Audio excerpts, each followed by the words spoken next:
¿Qué tal amigos? Bienvenidos a otro video, yo soy Vic. Bueno, en el video de hoy vamos a hacerles análisis al arquetipo de Rescue Ace. En el video vamos a revisar todas sus cartas, efecto, importancia, razones, ratios, ventajas, desventajas, complementos, mi opinión sobre estos mismos y unas cuantas cosas más. De esto se va a tratar el video, así que vamos allá. Antes de comenzar con el video, se me habla el recordatorio de que todo lo que estoy a punto de exponer es basado en mi opinión, uso y experiencia con el deck. Por ende, si consideran que hay información errónea, ausente o que de otra forma podría cambiar mucho de lo que hablaré, por favor déjenlo en los comentarios. Tampoco se olviden que ya pueden unirse a miembros del canal. Hay múltiples formas de unirse y apoyar este proyecto, y cualquier ayuda es para que pueda continuar haciendo y mejorando estos videos. Rescue Ace hace su debut en el constructor de decks Amazing Defenders. Es un arquetipo de monstruos de atributo de fuego de tipos Warrior y Machine. Está orientado a un juego de control y a poder generar tantos recursos que le sea imposible al rival poder no seguir este ritmo de juego. El deck tiene dos piezas específicas para poder lograr esta tarea. El primero es Hydrant, monstruo de nivel 1 que cuando está en campo nuestras magias y trampas temáticas van a tener efectos opcionales o efectos mucho más potentes. El otro es Turbulence, monstruo jefe de la estrategia que cada turno nos va a permitir generar ventaja masiva. El estilo de juego del deck es de combo, control y mid-range. Por la parte del control es que queremos interrumpir las jugadas del oponente o incluso romper los campos una vez que estos ya han sido ejecutados. Por la parte de combo, el deck tiene acceso a muchísimas piezas que le van a permitir generar las jugadas para poder llegar a los campos deseados, específicamente las dos cartas ya mencionadas. Y por la parte mid-range es porque este deck quiere que los juegos se hagan largos para que el oponente comience a gastar recursos y mientras más turnos pasen nosotros vamos a tener mucha más ventaja por todo lo que podemos buscar y generar a través de sus jugadas naturales. Vamos a revisar todas sus cartas, efecto, importancia, razones y ratios. Lo primero es que todos los monstruos Rescue Ace tienen la misma cantidad de ataque y defensa. Asimismo, todos sus efectos solo pueden ser usados una vez por turno. Primero vamos con los bomberos, que son los monstruos de tipo Warrior. Los tres monstruos comparten un efecto que es que cuando nuestro oponente activa un efecto de monstruo en campo como un efecto rápido, podemos tributar esta carta desde nuestra mano o campo. Todo esto como costo de requerimiento, para poder llevar a cabo cierta acción. De esto, el que pueda hacer desde la mano o el campo les da la flexibilidad de que puedan caer al cementerio, lo que será muy útil para la invocación de nuestro monstruo jefe. También usarse desde la mano les da la opción de jugar cuando nosotros vamos segundo. Al ser tres nombres diferentes y con efectos diversos cada uno, nos darán diferentes opciones. El único pero de este efecto es que es un efecto de monstruo en campo, lo que si bien será extraño que el rival no esté haciendo esto, habrá decks contra los cuales esto deje mucho que desear. Primero tenemos Impulse. Durante nuestra main phase podemos elegir un monstruo de efecto que nuestro oponente controla con el ataque más alto. Nuestra elección si es que hay un empate. Ningún jugador puede activar los efectos de ese monstruo en el campo este turno. De esto es un efecto bastante pobre. En papel negar un efecto de monstruo de idealmente el monstruo más fuerte del oponente es bueno, pero en la práctica será difícil aprovechar este efecto. Mucho más porque no está negando efectos, solo dice que no se pueden activar, así que si el monstruo oponente tiene algún efecto continuo, este se seguirá aplicando no importa qué. Para el segundo efecto, cuando nuestro oponente activa un efecto de monstruo en campo como un efecto rápido, podemos tributar esta carta desde nuestra mano a campo. Invocamos de forma especial un monstruo máquina Rescue Ace desde nuestro deck. Este es posiblemente el más útil de los nombres de tipo Warrior. El que podamos invocar cualquiera de nuestros monstruos desde el deck permitiría que podamos ir por la pieza que necesitemos. Habrá puntos donde dependiendo del combo o la jugada que está haciendo el rival, podamos traer al campo o un muro defensivo, una carta para hacer mejor nuestros efectos como Hydrant o incluso un efecto que nos dará algún beneficio. Vale la pena mencionar que solo podemos invocar monstruos tipo máquina con este efecto, por lo que aun cuando sería bueno invocar a Hoister o Intruder por el valor que pueden dar cuando caen al campo, solo podemos ir por los otros monstruos hasta este momento. Aun cuando podemos considerar que solo tiene un efecto por lo situacional que es el primero, en definitiva su invocación desde el deck lo hace demasiado valioso como para no considerarlo. La mayoría de listas lo llevan a 3 copias.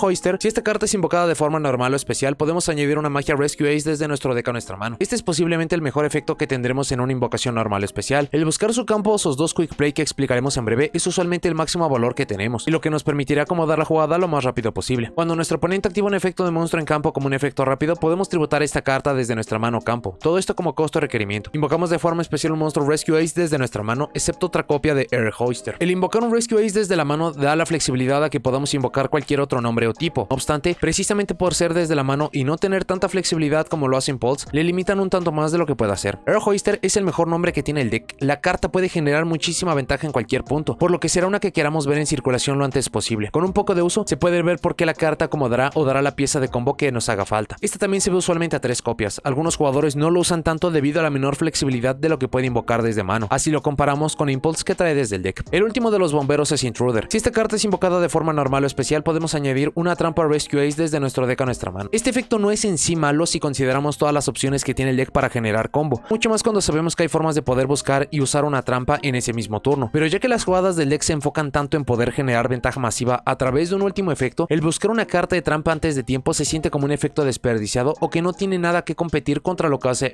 Hoister. Cuando nuestro oponente activa un efecto de monstruo en campo como un efecto rápido, podemos tributar esta carta desde nuestra mano o campo, luego seleccionar un monstruo Rescue Ace en nuestro cementerio excepto Intruder, todo esto como costo y requerimiento. Lo invocamos de forma especial. Este es por mucho el peor de los nombres para poder invocar. Si bien lo que invoca de cementerio no tiene pero, quitando repetir el nombre, el hecho de que sea desde cementerio cementerio, debido a cómo el deck quiere acomodar o reciclar sus recursos, hacen una carta que deja mucho que desear. Intruder puede ser una carta que con los complementos a futuro sea una mucho mejor, pero el buscar trampas y revivir de cementerio son en definitiva efectos que dejan mucho que desear cuando se le compara con los otros dos nombres. Este está ausente en casi todas las listas. Si acaso lo quisieran utilizar, a una copia podría ser útil, pero es incluso mucho mejor llevar más de los demás nombres que revisaremos. Luego tenemos los monstruos tipo máquina, y primero tenemos una de las cartas más importantes, que es Hydrant. Mientras controlamos un monstruo Rescue Ace además de Hydrant, monstruos del oponente no pueden seleccionar esta para atacar. Además, el oponente no puede seleccionar esta carta con efectos de cartas. Este efecto continuo le da una protección bastante buena, lo que por sus estadísticas lo harían una víctima perfecta para solucionar los problemas a través de la fase de batalla y luego lidiar con todo lo demás del campo, como lo vemos con otros decks como Traptrix. Esta protección obliga a terminar el campo y después intentar llevarse este, lo que incluso en múltiples puntos le permitirá que podamos todavía tener ese monstruo en campo después de la fase de batalla y seguir obteniendo el máximo valor. También muchos jugadores son muy ignorantes de su efecto, permitiendo que de tener un segundo cuerpo en campo, para el momento que el rival quiera usar algún efecto de selección, este simplemente no pueda ser afectado y el blanco del rival pasará una carta que no nos importará en absoluto. Podemos activar una magia de Quick Play o una carta de trampa colocada por un efecto de una carta Rescue Ace el turno que fue colocada. De esto, vale la pena la aclaración que no es que podamos activar una carta que colocamos este turno de forma manual, como sería una Quick Play o trampa que nos buscó Air Hoister o Intruder. Debe ser a través de otro de nuestros efectos como de Turbulence o de Rainforce, los que revisaremos más adelante, lo que incluso le quita mucho más a lo que podría ofrecer Intruder. Su otro efecto es que durante nuestra main phase podemos añadir un monstruo Rescue Ace desde nuestro deck a nuestra mano, excepto Hydrant. Este es su mejor efecto de búsqueda que tiene el deck. Si bien con Impulsor podemos traer lo que sea desde el deck, el tener ese recurso en mano nos ayudaría a poder acomodar otras jugadas o simplemente tener el mayor control de lo que usaremos y cuándo. Hydrant es la carta que queremos poner en campo lo más rápido posible. Quedará mucho más claro cuando revisemos las magias y trampas, o por el simple hecho de dar la búsqueda directa sin peros. Por ende necesitamos llevarla a números máximos para que incluso si consume la invocación normal, podamos obtener todo el beneficio que necesitamos. Los siguientes dos monstruos comparten un efecto que es, si uno o varios monstruos Rescue Ace, además del nombre que está activando, son invocados de forma normal o especial a nuestro campo, excepto durante el Damage Step, podemos invocar de forma especial esta carta desde nuestra mano. Este efecto permite tener cuerpos adicionales en mano, lo que por sus estadísticas ayudarían a tener una carta para fase de batalla bastante útil. También pueden ayudar a generar bloqueos de cadenas o incluso solo poner cartas en campo, usarlas después para alguna jugada de extra deck y preparar el cementerio. Es solo un poco de lo que nos pueden dar estas cartas. Para sus efectos en solitario, primero tenemos a Fire Attacker. Tiene el efecto que ya mencionamos, y si una o varias cartas son añadidas a la mano del oponente, excepto al robarlas, podemos robar dos cartas, luego descartar una. Este efecto permite poder sacar incluso mucha más ventaja cuando el rival está buscando las piezas que necesita para el juego. Robar dos y tirar una casi nos asegura que acomodaremos o mejoraremos la mano no importa qué. Incluso ayuda mucho que esto activa cuando el oponente busca y este ya está en campo, haciendo que si el rival usa un efecto de monstruo en campo para poder buscar y tenemos algo como Impulse, podemos tributar a este monstruo para poder ir por este. En resolución, ya estando en campo, nos permitiría tener el valor, y en general es una pieza a tener. Fire Attacker tiene buen valor, pero dependerá mucho sobre qué tanto uso le pueden dar. Algunos decks no buscan muchas piezas o incluso su contraparte o complemento podría darles muchos mejores resultados. La constante es que esta carta siempre aparece, pero sus números varían mucho entre una y hasta 3 copias. Hagan sus propias pruebas para considerar cuál es el número adecuado para ustedes. El otro es Fire Engine. Tiene el efecto compartido ya mencionado, y si uno o varios monstruos son invocados de forma especial al campo del oponente, excepto durante el Damage Step, podemos invocar de forma especial un monstruo Rescue Ace de nivel 4 o inferior desde nuestra mano, deck o cementerio. Este efecto permite invocar virtualmente lo que necesitemos para el momento al campo, incluso de diferentes partes, sin una restricción de tipo más que solo de nivel. Este podría ir por los buscadores cuando son invocados, por Hydrant para hacer mejores los efectos, incluso es el segundo monstruo más fuerte del arquetipo, que a través de la invocación normal de cualquiera de los demás nombres podamos poner este y pasar a la fase de batalla, permite resolver muchos problemas, y su valor, si bien depende mucho del deck o momento del juego, es bastante útil a lo que puede dar. Debido a la posibilidad de dar más ventaja específica y no un valor de azar por los robos como lo da Attacker, es que esta carta es mucho más utilizada, aunque con su primer efecto siendo igual, dependerá mucho su construcción o para qué quieran usar este monstruo para definir un número como tal. El último es Turbulence. Podemos remover dos cartas Rescue Ace desde nuestro cementerio como costo. Invocamos de forma especial esta carta desde nuestra mano. De esto es un efecto que activa, no es una invocación que no inicia una cadena como otros monstruos similares que tenemos en el juego, como Black Luster Soldier en Boy of the Beginning, así que su invocación se puede negar desde mano. A cambio, remover dos cartas temáticas del arquetipo es algo increíblemente simple cuando se considera la invocación de Link, el efecto de Fire Attacker y más. Acaba resultando que el monstruo jefe y más importante se puede poner al final de los combos, cuando el rival idealmente ya agotó recursos, lo que podamos hacer con las demás cartas de la mano o campo. Durante nuestra main phase podemos colocar hasta 4 magias de Quick Play o trampas Rescue Ace con nombres diferentes directamente desde nuestro deck. Este es el efecto que nos permitirá generar ventaja masiva cada turno, incluso si resulta que invocamos esta carta solo poniendo los nombres en campo y usando este efecto, en economía de cartas todavía tendríamos un +1, pero que por jugar de forma natural a través de combo o incluso empezando un turno, este pueda llegar a ser un +4 es demasiado. Evidentemente la potencia de esto depende de los efectos de sus magias y trampas, así como qué tan efectivas sean contra el rival y que las podamos usar en el mejor momento posible, pero que de entrada pueda dar tanta ventaja es es algo verdaderamente único. Por último, si otra u otras cartas que controlamos dejan el campo por un efecto de carta del oponente, excepto durante el damage step, podemos seleccionar una carta en el campo. Este es el requerimiento, la destruimos. De este efecto, la carta en nuestro campo no debe ser destruida, removida, regresada o alguna interacción específica. Solo dice que debe abandonar nuestro campo por acción del rival, así que activará incluso con interacciones específicas como usar nuestros monstruos como materiales de fusión, dándole mucha más versatilidad a poder usar este efecto, sumado a poder destruir algo a nuestro lado del campo, que no sucederá muy seguido, pero sí podría llegar a ser útil algo de vez en vez. Turbulence es junto con Hydrant la forma en que el deck generará toda la ventaja que caracteriza al deck. En papel, para poder usar su efecto una y otra vez, exige que tengamos una gran cantidad de estas en el deck y que tengan nombres variados para que incluso en los peores robos podamos generar ventaja, lo que si bien es verdad, gracias a la increíble capacidad de reciclaje del deck podemos hacer de este un efecto letal cada vez que resuelve y que se hará imposible que el oponente pueda generar semejante ventaja. Al tener múltiples formas de buscarse, invocarse solo uno por turno por su propio efecto y por sus restricciones simples pero certeras, es una carta que siempre queremos poner en circulación, pero con la certeza de que su efecto va a pasar. Su uso se ve entre 1 y 2 copias. La lógica de esta variación es que usualmente uno será lo único que necesitemos, pero por su facilidad de invocación no es difícil que más copias puedan ser útiles de vez en vez. Para sus magias primero tenemos su campo, que es Headquarters. Mientras nuestro oponente controla un monstruo, monstruos Rescue Ace que controlamos ganan 500 de ataque y defensa, lo que es un incremento de ataque decente pero que ayuda mucho, sobre todo monstruos que tienen buenas estadísticas pero que con esta pequeña ayuda se vuelven certeros para pasar sobre muchos otros monstruos que tienen estadísticas populares y un tanto problemáticas. Durante nuestra main phase podemos invocar de forma normal un monstruo Rescue Ace de forma normal a nuestra invocación normal o de colocación por turno. Solo se puede ganar este efecto una vez por turno, efecto que es muy útil en todo sentido, considerando cuántas cartas tiene el arquetipo que permitirán obtener ventaja de tenerlos en campo como Hydrant, Intruder o Air Hoister, generaría mucha más ventaja. Incluso por concepto esto pondría dos cuerpos en campo que luego podemos usar como materiales de link para tener las dos cartas necesarias en cementerio para la invocación de Turbulence, haciéndola incluso un paso natural. Por último, una vez por turno podemos seleccionar 4 de nuestras cartas Rescue Ace que están removidas o en el cementerio como requerimiento. Las revolvemos de vuelta al deck, luego robamos una carta. Este reciclaje es lo que permite que no tengamos que usar tantas cartas para obtener el máximo provecho de Turbulence, o que podamos usar sus efectos de búsqueda una y otra vez. El requerimiento es de específicamente 4, pero las libertades son que si alguna desaparece, siempre y cuando regresamos alguna podremos generar el robo, y también poder regresar entre cartas de cementerio y removidas permitiría que podamos utilizar este efecto con mayor libertad. Headquarters es un complemento increíble. Se puede buscar con Air Hoister y es usualmente la pieza angular para muchos combos o un funcionamiento mucho más optimizado del deck. Por lo mismo, no hay un número definido ni recomendado para la misma. En papel es una pieza que queremos ver y tener por cuánto pueda hacer por el deck, pero también hay puntos donde no podemos utilizar sus efectos por no tener los requerimientos o complementos, haciéndole incluso una carta horrible para esas situaciones. Siempre aparece, pero depende mucho de qué tanto la usen o qué tantos combos acomodan para poder utilizarla. Todas las demás cartas de magia de Quick Play y también las trampas comparten la característica de que siempre son tratadas como cartas Rescue Ace. Asimismo, todas menos Reinforcement, que mencionaremos más adelante, mejoran su efecto o tienen un efecto diferente si está Hydrant en campo. Por esto es el por qué es una carta tan necesaria de tener en campo lo antes posible. Primero tenemos Rescue, que es una Quick Play. Seleccionamos un monstruo Rescue Ace en nuestro cementerio, o si controlamos a Hydrant, podemos seleccionar un monstruo en el cementerio del oponente en su lugar. Lo invocamos al campo. Solo podemos activar un Rescue por turno. Este es un monstruo Reborn temático en una Quick Play. Ya que no menciona la posición de la carta, se puede traer en ataque o defensa, y también los trae con sus efectos activados, así que dependerá qué traigamos y en qué momento sobre el valor que nos dará. El poder revivir un monstruo del oponente mientras más pasa el tiempo se hace un efecto mucho más importante, sea que esto se hace como una interrupción o poner un monstruo importante del oponente en su contra le da muchísimo valor. Rescue también aparece siempre, pero dependerá mucho sobre su construcción, sobre su uso. En papel, un Monster Reborn rápido para nuestros monstruos o del rival siempre es útil, pero considerando que nosotros no tendremos mucho cementerio por Turbulence o el reciclaje natural, sumado a que poner Hydrant no es la tarea más fácil del mundo, hacen que este efecto sea muy poderoso cuando la configuración es correcta, pero que también haya puntos en los cuales la carta nos sirva mucho. La otra Quick Play es Alert. Añadimos un monstruo Rescue Ace desde nuestro cementerio a nuestra mano, o si controlamos a Hydrant, podemos añadir un monstruo Rescue Ace desde nuestro deck a nuestra mano en su lugar. Solo podemos activar un Alert por turno. Este es su Warrior Returning Alive o buscador temático. Añadir de cementerio o del deck directamente dependiendo del momento y configuración también es bastante bueno. Mientras más se practica con el deck, es una carta mucho mejor dándonos lo que necesitaremos, sea un cuerpo a punto de utilizarse para obtener valor como Turbulence o algo utilizar en la siguiente cadena como por el efecto de Impulse o de Intruder. El único problema de esta es que depende mucho de Hydrant o del cementerio, no permitiendo que sea mucho mejor en muchos respectos. También es utilizada siempre. Los números varían muchísimo dependiendo qué configuración logremos tener o cuáles sean los efectos a los que estén más acostumbrados a resolver. Para sus trampas, por ahora solamente cuentan con trampas normales. La primera es Contain. Si controlamos un monstruo Rescue Ace, seleccionamos un monstruo de efecto que controle el oponente como requerimiento. Este turno, ese monstruo de efecto no puede atacar. Sus efectos son negados. Además, si controlamos a Rescue Ace Hydrant, no puede ser utilizado como material de fusión, sincro, exi o link. Esta es su suerte de Breakthrough Skill, sumado a que incluso puede paralizar la carta en campo para que no pueda obtenerse mucho más valor de la misma. El negar efectos ya es útil, pero incluso las jugadas que puede arruinar al usarse en los puntos correctos mejoran mucho solo esta. A diferencia de las magias, estas no son una vez por turno, por lo que incluso si tenemos varias de estas podemos acceder a estos efectos. También es utilizada no importa qué. Consideren los números para poder verla lo suficiente, obtener ventaja máxima con Turbulence, pero sin llegar a números que puedan afectar la consistencia del deck. La siguiente es Extinguish. Si controlamos un monstruo Rescue Ace, seleccionamos un monstruo de efecto que el oponente controla como requerimiento. Lo destruimos. Luego, si controlamos a Rescue Ace Hydrant, este turno nuestro oponente no puede activar los efectos del monstruo destruido o de monstruos con ese mismo nombre original. Esta es su suerte de Trident en una trampa. Muchos de los problemas de destruir un monstruo es que usualmente estos tendrán cierto beneficio en cementerio, haciendo de la destrucción una forma no óptima de deshacerse de los mismos, pero que también este dé la posibilidad de que caigas en un efecto quita muchos de los problemas que se podrían generar con este efecto. Tampoco hay un número fijo para esta, pero siempre tiene que aparecer. Incluso por lógicas, las trampas deberían detenerse a más números por la ausencia virtual de Intruder o por no tener efectos hard ones per turn. De todos los efectos mencionados vale la pena mencionar su relación con Hydrant, es decir, en qué punto generarán su efecto adicional o podremos usar su otro efecto, y esto es cuando estamos activando la carta y está en campo Hydrant. Si al momento de activar cualquiera de las cartas Hydrant no está en campo, entonces solo podremos usar su efecto más simple, pero si cuando la activamos sí tenemos Hydrant en campo e incluso este desaparece por los efectos que se generaron o llega a aparecer en la ausencia de este, de cualquier forma podremos acceder al segundo efecto, por llamarlo de alguna forma. Por último tenemos Reinforce, que aparece en Cyberstorm Access. Seleccionamos un monstruo Rescue Ace que controlamos como requerimiento. Hasta el final de este turno, ese monstruo que controlamos gana 1500 puntos de ataque y defensa, no es afectado por efectos de monstruos del oponente. Además, la siguiente vez que fuera a ser destruido por batalla, no es destruido. Este efecto se puede sentir un poco torpe o extraño, pero tiene mucha utilidad. Lo primero es que es la única carta de Rescue Ace que puede traer Turbulence que se puede utilizar a voluntad. Las demás cartas requieren cierta preparación de cementerio o campo, y si bien esta requiere un monstruo temático en campo, también poder hacer un espacio o incluso usar un efecto que no está de más para que el efecto de Turbulence sea mejor o que podamos poner más cartas en campo es bastante bueno. Incrementar los 1500 de ataque parece poco, pero es un incremento que le cambia el rostro a todos los monstruos del deck, desde Hydrant a poder atacar hasta Turbulence, que puede llegar a tener unos impresionantes 5000 con el campo activo. Incluso la inmunidad o protección ganada es muy buena, considerando que será muchas veces blanco de muchos efectos para lidiar con él. Es en general una buena opción a tener. El otro efecto es que podemos remover esta carta desde nuestro cementerio, luego seleccionar una magia Rescue Ace a nuestro cementerio. Esto es costo y requerimiento. La colocamos de vuelta a nuestro campo y solo podemos usar este efecto de Reinforce una vez por turno, lo que es una diferencia significativa con lo que tenemos de las demás trampas, pero tiene mucho sentido. El seleccionar una magia en cementerio permitiría generar un reciclaje rápido para utilizarlo inmediatamente, y en combinación de Hydrant podemos usar este efecto inmediatamente. No parece tener mucho impacto en papel, pero en la práctica, debido a que estas son cartas de Quick Play, el poder buscar o revivir algo en la fase de robo o en la Standby Phase casi inmediatamente le permite sumar a su papel de interrupción que ya mencionamos. Es una carta muy reciente como para decir un número específico. Aparece para la mayoría de jugadores, mucho más porque gracias a esto en papel permitiría que en un solo turno podamos ver 5 o incluso 6 nombres de magias y trampas que propone la estrategia. Hagan sus propias pruebas para poder ver cuál es el número ideal para ustedes. Para el plan de juego queremos poder tener en campo lo más rápido posible a Hydrant y Turbulence para poder generar ventaja masiva cada turno y que nuestros efectos sean lo más potentes y versátiles posibles. Esto es posible gracias a Hydrant, monstruo que permite buscar cualquier monstruo temático del deck a la mano, no puede ser seleccionado por efectos o ataques mientras tenemos otro monstruo Rescue Ace, y permite usar una magia Quick Play de trampa temática que haya sido colocada este turno por un efecto de un Rescue Ace. El otro es Turbulence, que se puede invocar desde la mano removiendo 2 cartas temáticas desde el cementerio, permite colocar hasta 4 magias de Quick Play y o trampas del deck al campo directamente con nombres diferentes, y si otra carta que controlamos deja el campo por un efecto del rival de cualquier forma, permite seleccionar una carta en campo y destruirla. En complemento de esto tenemos múltiples piezas. Los bomberos, monstruos warrior, todos estos comparten el efecto de que cuando el oponente activa un efecto de monstruo en su campo, permite tributar esta carta desde mano o campo para poder traer de diferentes lugares y en diferentes capacidades los demás monstruos temáticos. Para lo que hace cada uno, Impulse permite seleccionar un monstruo que el oponente controla con la mayor cantidad de ataque para que sus efectos no puedan ser activados, y para el efecto en común permite invocar un monstruo tipo máquina temática del deck al campo. Air Hoister en su invocación normal o especial permite buscar una magia temática del deck a la mano, y para su efecto compartido permite invocar un Rescue Ace desde nuestra mano al campo excepto este mismo nombre. Por último, Intruder en su invocación normal o especial nos busca una de las trampas temáticas, y para lo que puede invocar es cualquier monstruo temático del cementerio menos otro nombre repetido. Para los monstruos tipo máquina, que son los vehículos o maquinarias, tenemos los ya explicados Hydrant y Turbulence. En conjunto a estos tenemos a Fire Attacker y Fire Engine. Ambos comparten el efecto de que si otro monstruo Rescue Ace es invocado de forma normal especial menos el del nombre que está activando, se pueden invocar de forma especial de la mano al campo. Para su otro efecto, para Attacker, si el oponente añade una o varias cartas de su deck a su mano, excepto al robarlas, permite robar 2 cartas y tirar una. Por la parte de Engine, si un monstruo es invocado de forma especial al campo del oponente, permite invocar un Rescue Ace de nivel 4 inferior desde nuestro deck, mano o cementerio. Tienen un campo con 3 increíbles efectos. El primero es que si el oponente tiene un monstruo, todos nuestros Rescue Ace ganan 500 de ataque. Permite hacer una invocación normal adicional a la del turno de un monstruo Rescue Ace y permite seleccionar 4 cartas temáticas entre removidas y en cementerio para revolverlas de vuelta al deck y robar una carta. Todas las demás cartas comparten la característica de que son consideradas cartas Rescue Ace y tendrán un efecto diferente o mejorado en caso de que cuando sean activadas jugadas tuviéramos a Hydrant en campo. Para lo que hace cada una, Rescue permite seleccionar un monstruo temático en cementerio para revivirlo, o si tenemos Hydrant, un monstruo del cementerio del oponente para invocarlo a nuestro lado del campo. Alert, que permite recuperar un monstruo temático de nuestro cementerio a nuestra mano, o si está Hydrant, se convierte en una búsqueda de un monstruo temático del deck a la mano. Para las trampas, Contain niega los efectos de un monstruo, no puede atacar, y si tenemos Hydrant no puede ser utilizado como material de fusión, Synchro, Exio Link. Extinguish, que si controlamos un monstruo Rescue Ace permite seleccionar un monstruo de efecto que el oponente controla para destruirlo, y si tenemos Hydrant no se pueden activar efectos de monstruos con ese mismo nombre original. Y el último es Reinforce, que no tiene un efecto alrededor de Hydrant, y este permite seleccionar un Rescue Ace que controlamos para que gane 1500 de ataque y defensa, no sea afectado por efectos de monstruos del oponente, y la primera vez que fuera a ser destruido por batalla no se destruya. Tiene otro efecto que permite removerla de cementerio como costo para seleccionar una magia temática en cementerio y regresarla de vuelta a nuestro campo. La premisa del deck es bastante simple, pero la suma de todos los elementos darán un juego de control y un juego largo para que podamos interrumpir lo suficiente al oponente para deshacer su juego, o incluso que a través de jugar no pueda aguantarnos al ritmo de juego hasta que podamos ganar. Para las ventajas, la ventaja que genera el deck es absolutamente ridícula. Dependerá mucho de los turnos y qué cartas tengamos, pero que de entrada podemos hacer un +4 cada turno sin contar Hydrant, Headquarters, Air Hoister o Intruder, las cantidades de ventaja que pueda alcanzar el deck son inauditas. El poder hacerse un +3 o +4 de la mano de Turbulence es inaudito. Ahora mismo los efectos a los cuales tiene acceso siendo un Monster Reborn propio del cementerio del oponente, recuperación o búsqueda de un monstruo, destrucción de monstruo con posibilidad de hacer una suerte Called by the Grave por el turno, y el poder prevenir un ataque o hasta alcanzar una suerte de Warning Point, solo mencionando algunos, y con la posibilidad de obtener más cartas y cobertura, es algo muy potente y nunca visto. Le da mucho potencial dependiendo de qué le den de soporte. La posibilidad de poder tributar de mano a campo le permite sacar el máximo provecho de las cartas, sea obtener su efecto en campo y luego su búsqueda adicional, o incluso jugar cuando ya estamos yendo segundo o en el turno del oponente. No tiene ninguna clase de restricción fuera de efectos hard ones per turn, por lo que el deck puede combinarse con cualquier otro tipo de carta antes, mientras y después de sus jugadas principales. No utiliza y no depende del extra deck, permitiendo usarlo para cualquier propósito, sea soporte, versatilidad o usarlo para hacer más fuertes nuestras jugadas. No lo parece, pero lo que permite Rescue es increíble respecto al valor que puede dar. Se siente como un Monster Reborn o un Called by the Grave. Encima, permite traer al monstruo con efecto activo, lo que contra ciertos decks sería tener condiciones de gane del oponente en su contra. El hecho de que Turbulence se invoque removiendo las piezas en cementerio una vez que ya las utilizamos, lo pone a la par de otros monstruos jefes ridículos como Ultimate Conductor Tyranno o Spiral Sleeper. Podemos jugar, agotar recursos, generar jugadas y al final podemos todavía poner en el campo la pieza que más potencia nos dará. Muchas veces incluso resolver este efecto bajo estas circunstancias es ganar el duelo sin más. El reciclaje al que tiene acceso es de lo más envidiable e impresionante que hemos tenido en el juego. El único punto en el cual no podremos hacer esto es si no tenemos piezas suficientes o si se remueven las cartas boca abajo, pero fuera de esto todo lo pueden regresar al deck para buscarlo o utilizarlo otra vez. Todo en el deck se puede buscar, lo que le permite que sus jugadas sean consistentes. Siguiendo con el punto anterior, todas nuestras cartas nos generan ventaja o dañan al rival de alguna forma. Esto no es algo tan marcado en decks incluso actuales, lo que les pone en una mejor posición. El deck puede poner daño letal de la nada y ser muy sorpresivo. Por juego y estadísticas no lo parece, pero la invocación normal, las búsquedas que da el deck o sus estadísticas naturales como de Engine o Turbulence, no es difícil ganar los juegos por fuerza bruta en el turno 3 o 4. Tiene un excelente equilibrio entre cartas de magia, trampa y monstruos, permitiendo que si alguna por alguna razón no puede resolver o se ve comprometida, los demás efectos harán lo restante para el plan de juego. Es casi imposible aguantarle el ritmo a este deck. Incluso otros decks que tienen este estilo de juego de bola de nieve como Traptrix, Labyrinth o Sky Striker, depende mucho de configuraciones de campo o que los planes salgan. Este deck de entrada siempre va a tener el +4 con posibilidad a que sea incluso más. El que sean cartas de magia quick play y de trampa les da muchísimas ventajas para usarse y aprovecharse de forma increíble. Específicamente que podamos usarlas en la fase de robo o en la standby phase, da la posibilidad a que podamos desarmar cualquier campo antes de que el oponente pueda tener prioridad de efectos lentos o posibilidad de un juego manual para poder hacer algo. El deck tiene una capacidad de Swarm muy buena, no lo parece, pero para el turno 3 o 4 incluso habrá que usar jugadas de Link para quitar cuerpos o poner un poco más de daño en campo, característica que la pueden usar para tener campos más sólidos. Tiene una recuperación y capacidad de top deck como muy pocos decks. Hay muchas cartas o combinaciones que estando al robo y con un juego avanzado podemos regenerar todo como si fuera nuestro primer turno. Y por último, el deck recompensa mucho su uso. Esto incluso se puede notar haciendo que algunas cartas o combos sean mucho más potentes. Esto se refleja rápidamente cuando Rescue y Alert son cartas que por buena razón tienen una restricción. Para las desventajas, el deck tiene demasiados problemas contra cartas de magia o trampa. Necesitamos cartas ajenas para lidiar con estos o que el rival haga algo a nuestras cartas para que una vez que ya tengamos a Turbulence en campo, este pueda hacer algo contra estas, lo que por concepto es casi imposible de asegurar que se va a lograr. Para que el deck funcione de forma óptima requiere una configuración simple y específica, pero que el deck tiene problemas para lograr, siendo tener a Hydrant y una gran cantidad de cartas de magia y trampa, lo que no se logrará todos los juegos, mucho menos de inicio cuando ambos jugadores tienen la misma cantidad de cartas. El que muchos de sus efectos sean a través de que el rival active efectos de monstruo en campo provoca que algunos efectos potentes o funcionamientos específicos de algunas estrategias no pasen. Ejemplos como Hand Traps o que muchos de sus efectos se desarrollen en cementerio harán que este deck prácticamente no tenga puntos en los cuales activar sus efectos. Aun cuando la ventaja que podemos alcanzar a través de Turbulence es increíble, en papel requiere que utilicemos muchísimas cartas que no queremos ver en primera mano o que queremos buscar con este efecto. Si bien gracias al reciclaje de Headquarters en papel podríamos solo usar uno de cada nombre, para poder maximizar la ventaja requeriría nombres dobles o triples de ciertas cartas, haciendo que se deba jugar mucho con los ratios, sacrificar eficiencia y por ende incluso tener manos muy malas. Es muy dependiente de sus mejores cartas. Juegos en los que no podamos ver a Hydrant o Turbulence para mejorar o maximizar el juego, el deck se sentirá como uno muy viejo. El deck no tiene acceso a negadores útiles. Si bien tiene Impulse y Contain para poder negar o prevenir el uso de ciertos efectos, es solo a nuestros monstruos en campo, pero efectos en cementerio, mano y adicionales van a pasar no importa qué, generando que tengamos muchos problemas con cartas populares y potentes como Nibiru. Depende muchísimo del cementerio. Esto podría no parecer por el reciclaje de Headquarters, pero efectos como de Turbulence, Intruder, Rescue o Alert tienen que ver de forma principal con nuestro cementerio. Depende también mucho de remover. Esto no podría parecerlo, pero es la forma más simple de poder invocar a Turbulence. Tenemos otros efectos como de Impulse o de Air Hoister, pero son formas indirectas de poner este. El deck tiene manos muy buenas o muy malas, no hay medias tintas. Incluso desde entrada y dependiendo de lo que podamos poner en campo y resolver, es mucho de cómo se desarrollará el juego y quién va a ganar. No hay que ser un genio para ver que el deck se desarrolla alrededor de Hydrant y de Turbulence. Para el juego 2 o 3, el rival fácilmente evitará o castigará el uso de estos dos efectos, quitando mucho del atractivo del deck. Siguiendo con el punto anterior, a pesar de las capacidades del deck, tiene muchos problemas para poner sus dos monstruos más importantes en campo. El que no tengamos un buscador directo le afecta mucho. Si bien Hydrant cumple con esto, es un problema poner este en primer lugar, generando un problema que su buscador es muy difícil de poner en campo rápido. Incluso Hydrant tiene una buena protección una vez que está acompañado, pero Turbulence no. Si se detiene este efecto, estaremos en graves problemas. El deck tiene muchos problemas yendo a segundos si no tiene Turbulence. Idealmente queremos jugar y gastar recursos del rival para luego poner Turbulence y ganar por ventaja, pero cuando este no lo podemos usar, ir segundo es casi perder el juego. Sus interacciones son a través de destrucción. Cartas con protección a esto o inmunes debemos pasarles por encima por batalla. El deck es increíble generando ventaja, pero es lento. Muchas veces sus acciones más certeras y útiles las hace en el turno del rival, haciendo que nuestros turnos se sientan muy simples. El deck es muy estático en el turno del rival si no tiene magias, trampas o incluso si ya se agotó el uso de las mismas. Los juegos que propone el deck tardan mucho. Usualmente salen a su favor por sus características, pero lo hace una mala opción para las reglas de tiempo. Y por último, el deck es excesivamente vulnerable a destrucción de magias y trampas. Cartas que simplifiquen esto rápidamente como Harpy's Feather Duster, Lightning Storm y Evenly Match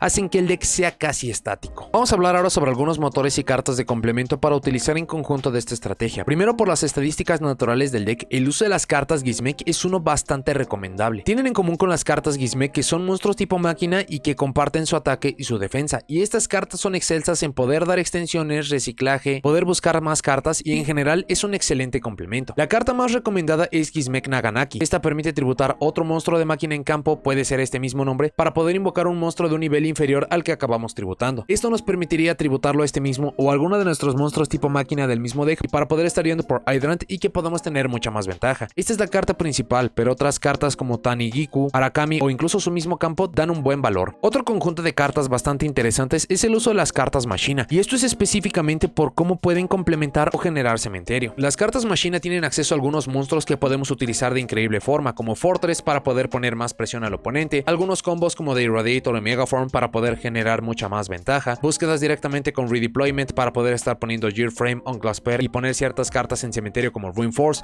que solamente pide remover monstruos tipo máquina en cementerio. Esto incluso podremos sacarle mucho más provecho al estarlas reciclando con nuestro campo. Es mucho lo que se puede lograr a través de las cartas Machina. Si bien tristemente no tenemos sinergia a través de los atributos, sí por los tipos podemos estar obteniendo algunas cartas interesantes. La estrategia de Machina, sea su uso como un motor o incluso su arquetipo, cuentan con videos de análisis en el canal. Ya que varias de nuestras cartas más importantes son monstruos de tipo máquina que queremos poner en cementerio, el uso de Scrap Recycler o del motor Scrap para poder poner estas en cementerio y en el proceso poder generar ventaja es uno bastante recomendado, sea a través de Scrap Raptor, de Scrap Recycler, a través de Quimera, de Golem y hasta poder llegar a Wyvern o Dragón nos permitirían poder simplificar mucho los campos del oponente, tirar ciertas cartas al cementerio o incluso poder avanzar en nuestros planes de juego. Contamos con un video del motor Scrap en el canal en el cual explicamos un poco del uso de estas cartas. Hay algunos jugadores que han optado por utilizar las cartas Libromancer para poder estar utilizándolos como una suerte de motor para poder estar llegando a Isolde. Isolde luego lo utilizarían para poder poner uno de los bomberos en campo y que podamos obtener la ventaja rápidamente. Tristemente estas versiones no tienen mucho uso, no son tan populares debido a que exigen muchísimas cartas, si bien estas cartas al final las podrían acabar utilizando como negaciones o material de link, dañan bastante la consistencia, pero también son algunas a mencionar. Muchos jugadores gustan de utilizar Illusion of Chaos, Magician Souls y las cartas relacionadas a estos para poder tener más ventaja. La idea es que podamos utilizar Illusion of Chaos sea a través de esta misma carta o de Preparation of Rites para podernos estar buscando Magician Souls. Magician Souls se puede estar invocando de forma especial tirando Apprentice Illusion Magician al cementerio, y una vez que tenemos este monstruo en campo podemos utilizar War of Thou para podernos estar buscando otro monstruo de nivel 1. Idealmente tendría que ser Hydrant. Magician Souls también puede estar enviando las cartas temáticas al cementerio para poder excavar mucho más profundo. Podemos utilizar el reciclaje de Headquarters y en general tienen muy buen uso. Hay muchas más interacciones adicionales, como que Apprentice Illusion Magician se puede invocar tirando una carta de la mano al cementerio, por lo cual podríamos poner otras piezas en cementerio, tendríamos un nivel adicional, podría abrir jugadas de Xyz. Hay mucho de este pequeño motor que podemos acabar explotando. Muchos jugadores han utilizado un pequeño motor Therion a través de Discoloseum y de Regulus para poder acceder a una negación. El único problema de esta interacción es que usualmente vamos a remover nuestras piezas de cementerio, por lo cual Regulus requeriría que tengamos una carta en cementerio para poderlo utilizar. No obstante, una negación como tal le ayudaría muchísimo al deck. También el tema de Therion cuenta con un análisis en el canal. Debido a que la estrategia no utiliza el extra deck de ninguna forma, entonces podemos utilizar el motor Dogmática para poder sacar más provecho de esto, sea para poder estar poniendo algunos monstruos adicionales como Ecclesia o Flor de Lis, para poder estar utilizando Nadir Servant o Punishment para poder generar mucha más ventaja. En conjunto de esto dependerían de algunas cartas desde el extra deck para poder sacar mucha más ventaja, pero también es un excelente motor a considerar. Para cartas en solitario, las cartas Infernoble pueden ofrecer algunos aspectos interesantes. Renault permitiría poder reciclar algunos de los equipos que podríamos estar tirando con Isolde si es que llegan a tomar esta misma ruta, o Gear, que funciona como un Armageddon Knight para monstruos Fire Warrior, con lo cual podríamos estar acomodando más piezas. Son algunas que podrían llegar a considerar. El uso del Trucking Hagnimasud, ya que todos los monstruos son de este atributo, permitiría destruir una carta sin hacer target, lo que acaba siendo bastante beneficioso, e incluso esta pondría idealmente las dos cartas en cementerio que vamos a necesitar para la invocación de Turbulence. El uso de Hand Traps para poder interrumpir al oponente. En conjunto de estas hay que recordar que son monstruos tuner, por lo cual dependiendo de cuál sea el otro monstruo o los monstruos que tengamos en campo, permitiría llegar a ciertas jugadas un tanto potentes. Ejemplos de esto tenemos Effect Veiler, Ash Blossom, Ghost Ogre and Snow Rabbit, que son monstruos tuner de nivel 1 y 3. En conjunto de monstruos de nivel 7 o de nivel 1 podremos llegar a monstruos jefes increíbles como Barone de Fleor o Sword Soul Chenging. Para cartas de magia o trampa, el deck tiene muchos problemas contra magias y trampas, por lo cual necesitamos cartas para poder simplificar esto. Harpies, Feather Duster, Lightning Storm, Twin Twisters o Cosmic Cyclone son solo algunos ejemplos para poder lograr esto. Precisamente como no utilizamos el extra deck, podemos utilizar Pot of Prosperity o Pot of Extravagance para poder generar mucha más ventaja, para poder excavar mucho más profundo. Solo tengan en mente que Pot of Extravagance no permitiría que Fire Attacker nos permitiría dar más ventaja. Muchos jugadores gustan de utilizar Infernoble Arms Durendal para poder aprovechar la búsqueda de los bomberos. Por las estadísticas de Hydrant, se puede acabar buscando con PD Race Map, que a pesar de que nos costaría la mitad de nuestros puntos de vida, sería un incremento de consistencia bastante considerable. Terraforming para poder estar yendo por Headquarters, Reinforcement of the Army para poder buscar los bomberos, One for One para poder estar yendo por Hydrant, Foolish Burial para poder poner cierta pieza en cementerio para poder obtener más valor de algo como Intruder, o simplemente para poder facilitar la invocación de Turbulence. El uso de Circle of the Fire Kings para poder pasar a fase de batalla, para poder estar intercambiando ciertos nombres desde campo y o cementerio, acaba siendo una jugada peculiar. El uso de Small World para poder incrementar la consistencia de poder buscar nuestras cartas. Considerando que todo el arquetipo comparte atributo y tipo, solamente necesitaríamos un puente para poder realizar esto mismo. Y si lo acaban utilizando en conjunto de algo como Gizmek Naganaki, permitiría darles mucha más ventaja, permitiéndoles regresar alguna carta removida. Por último, Super Polimerización, porque de nuevo no utilizamos el extra deck y esta carta puede romper y simplificar muchos juegos. Para cartas de trampa continuamos con las Hand Traps como Infinite Impermanence, acaba siendo bastante útil. El Spiritual Fire Art Kurenai para poder tributar un monstruo y hacerle daño al oponente. Esto cuando estamos en fase de batalla o cuando pasamos al beatdown incluso podría darnos el gane. Evenly Match, que tendría un uso bastante similar a lo que tenemos con las cartas para poder simplificar magias y trampas. Es un deck de control, por lo cual no le pesa no utilizar la fase de batalla por un turno. Y por último, Ghost and Match, ya que a pesar de que no es un monotipo, sí acaba siendo un mono atributo y esta carta puede afectar mucho más al oponente. Para el extra deck va a ser bastante difícil que puedan acceder a monstruos de Xyz, pero siempre hay que tener esta posibilidad presente, específicamente monstruos de nivel 1 para poder obtener más valor. El uso de Lililus, Assemble Nightingale o de Ensemble Robin para poder tener una suerte de Compulsoris o para poder atacar directamente y luego simplificar el campo. No obstante, hay que recordar que el deck usa de forma natural monstruos de nivel 1, 3, 4, 6, 7 y 9, por lo cual hay que considerar cuáles son los que más vamos a tener en campo para poder aprovechar esto. Para eso tenemos algunos de rango 3 como Phantom Knights of Breaksword, de rango 4 como Abyss Dweller o Baguska. Baguska acaba siendo una opción bastante interesante, a pesar de que acabaría chocando con el funcionamiento de los bomberos para poder invocar. Esto permitiría que nuestras magias y trampas tuvieran el máximo valor. La Dawnrun Magician en caso de que estén utilizando el combo de Assemble Nightingale. Monstruos de rango 7 como el Red Eyes Flare Dragon, monstruos de rango 9 como el Phantom Fortress entre el Vladimir para poder limpiar el campo, y todos estos siempre y cuando no tengamos alguna restricción y estemos en fase de batalla que los podamos acabar mejorando hasta Zeus. Para monstruos de Link hay una nota muy importante a hacer, y esto es que es muy importante tener una muy buena versatilidad de monstruos de estos para que con cualquier combinación que tengamos en campo podamos dejar un monstruo en campo que nos ayude a los planes de juego, sea para ese turno, sea para el siguiente, y que en el proceso podamos enviar piezas al cementerio para que la invocación de Turbulence sea mucho más útil. Por ende, estos monstruos son los que acaban siendo los más importantes. Para algunos ejemplos de estos tenemos Almirage para poderlo acabar tributando y dar protección a cierta carta que tengamos, Relincuribor Relinquished Anima para poder estar intercambiando algo como Hydrant, algunas cartas que comparten atributos y que acaban siendo bastante buenas como Hita, simplemente para poder robarnos algo del oponente. En caso de que sea destruida nos permitiría generar una destrucción. Tu Little Chimera para poder poner más ataque. Acaba siendo impresionante lo útil que acaba siendo esta carta, sobre todo si intercambiamos lo que acaba siendo Hydrant o incluso Salamangreat Sunlight Wolf, que en papel no lo parece, pero esta carta nos podría acabar regenerando algunos recursos como los mismos Turbulence o incluso algunas cartas útiles que podríamos llegar a utilizar, como la acabaría siendo la Ash Blossom. Algunos otros monstruos genéricos útiles como Nightmare Phoenix, Nightmare Unicorn, Nightmare Cerberus para poder resolver ciertas situaciones. Ya que tenemos acceso a monstruos de niveles altos, podemos utilizar algo como Black Luster Soldier, Soldier of Chaos, carta recientemente reimpresa y que acaba siendo bastante útil. IP Masquerena porque es la forma más simple de poder realizar nuestros combos. Queremos dos monstruos en campo, utilizarlos para la invocación de Link para esta carta para poder tener una interacción en el turno del oponente, luego remover los dos monstruos en cementerio para poder estar yendo por Turbulence, generar la ventaja e incluso esto nos daría el cuerpo adicional para poder hacer otra jugada. Y en conjunto de estas, el estar utilizando monstruos de Link bastante altos para poder resolver las situaciones, algo como Apollosa Bow of the Goddess para poder tener negaciones, Access Code Talker para poder romper campos, Underworld Goddess of the Close World para poder utilizar incluso un monstruo del oponente si es que acaba presentando muchos problemas, si tiene alguna suerte de inmunidad, o incluso algo como Borreload Dragon para podernos robar monstruos. Estos son solamente algunos de los ejemplos de cartas que se pueden acabar utilizando en conjunto, pero ya que el deck no tiene restricciones de ningún tipo, hay mucho más que pueden acabar utilizando a su favor. Para las rarezas, al momento de hacer este video no tenemos idea de cuáles sean las rarezas de cada una de las cartas de este arquetipo. Por la parte de Reinforce, llega en el futuro en Cyberstorm Access y por ahora la única carta de la cual tenemos conocimiento de su rareza es Turbulence, que aparece en rareza ultra. Para notas y comentarios finales, el arquetipo de Rescue Ace como tal no está entregando un funcionamiento único. Esto acaba siendo bastante peculiar considerando que los constructores de decks que fueron entregados a lo largo de 2022 sí tuvieron esta característica tan marcada. Si acaso Rescue Ace puede presumir algo a su favor, es que la ventaja base que puede generar a su piloto es bastante buena. Lo que no importa en qué punto del juego estemos, 4 cartas para poder jugar, para poder romper los campos del oponente o simplemente para poder interrumpir las jugadas es algo bastante valioso. Es difícil saber cuál será el futuro de Rescue Ace. Depende mucho de sus cartas más importantes como Turbulence o Hydrant, aunque jugadores mucho más experimentados y capaces seguramente tendrán versiones que no tendrán problemas en tener estos dos monstruos en campo, incluso generar muchos más recursos, muchas más jugadas a través de complementos de extra deck de algunos otros motores y luego estar obteniendo la ventaja principal de la estrategia. No obstante, también vale la pena tener en mente que las estrategias que aparecen en los constructores de decks es bastante difícil que en su aparición puedan llegar a ser algo relevante, usualmente a través de las olas de soporte que se les dé a través de los productos principales que son lanzados después de su aparición, es cuando están obteniendo las piezas que los van a llevar al siguiente nivel, por lo que no sería difícil que uno o varios de los elementos que mencionamos que le duelen al deck puedan solucionarse con un poco de soporte en el futuro. Otro aspecto a tener en mente y que acaba siendo un problema es que a pesar de que es de un tipo bastante popular y bastante conocido como es el tipo máquina, el atributo no le acaba ayudando y es algo que incluso mencionamos cuando hicimos el video de análisis a los Spring Guns. Las estrategias de máquina tienen muchísimas cartas que pueden acabar utilizando, incluso hay muchas que los acaban castigando de sobremanera, pero el atributo es el que no los deja que sean mejores estrategias. Otra cosa sería si esta fuera una estrategia de atributo de tierra o de atributo de oscuridad, pero el caso es que es el atributo de fuego e incluso este mismo atributo es el más castigado que tenemos en el juego. Es bastante evidente que hace falta mucho soporte para poder hacer de estas estrategias mucho mejor, así lo acabamos comparando a algo como lo que tenemos con el atributo oscuridad. No obstante, esto le da flexibilidades a que cualquier soporte que mejore el uso de atributo de fuego o incluso específicamente de tipo máquina y atributo de fuego van a ser cartas que van a poder aprovechar y van a hacer de este deck uno mucho mejor. Si les gustan los decks que no dependen del extra deck, que puedan jugar al combo y al control al mismo tiempo, los decks que buscan hacer los juegos lo más largos posibles para poder explotar sus capacidades, el uso de un monstruo jefe inaudito tanto por la ventaja que puede dar y por la facilidad de poder invocar este, los decks con una capacidad de reciclaje como muy pocas veces lo hemos visto, una estrategia que en cada uno de sus efectos y movimientos nos está generando ventaja o le está ocasionando problemas al oponente, la idea de temática que tiene el deck que son los bomberos y también un deck que tiene muy buen potencial para el futuro son algunos elementos que puedo mencionar de por qué deberían de estar volteando a ver esta estrategia. De forma adicional, si son usuarios de las estrategias de Sky Striker, Labyrinth o Traptrix, decks que tienen en común que tienen un juego de efecto bola de nieve que mientras más pasan los turnos muchos más recursos tenemos, Rescue Ace tiene justamente todos esos elementos y se van a sentir bastante cómodos al estar utilizando esta estrategia. Rescue Ace es posiblemente el tema de este nuevo constructor de decks que está a punto de ser lanzado que menos resultados ha tenido. No obstante, mucho de esto seguramente cambiará con soporte competente en el futuro. Será bastante interesante ver cuáles son las rarezas seleccionadas para esta estrategia, ya que los números varían demasiado de jugador a jugador. Hay algunas piezas que usualmente se quieren utilizar a números máximos como Hydrant para poder tener el máximo valor, para poder aprovechar las jugadas, pero hemos tenido bastantes sorpresas en el pasado, por lo que tendremos que esperar a ver qué sucede. No es una mala estrategia de ninguna forma, solamente no está revolucionando nada que hayamos visto en el pasado. Tiene ventaja base bastante atractiva que muy seguramente será suficiente para que muchos jugadores lo utilicen, sea porque los otros dos arquetipos van a ser mucho más populares y por lógica este también lo vamos a estar viendo, o incluso porque los elementos de este deck sean lo suficientemente atractivos y se adecuen para su estilo de juego. Pero bueno, eso es todo lo que tengo para este video. Muchas gracias por haberlo visto. Déjenme en los comentarios qué les parece el arquetipo arquetipo de Rescue Ace. ¿Les gusta? ¿No les gusta? ¿Qué les gustaría que recibieran de soporte para el futuro? Si lo usan, ¿cómo luce su propia construcción? Y si hizo falta información importante para complementar este video.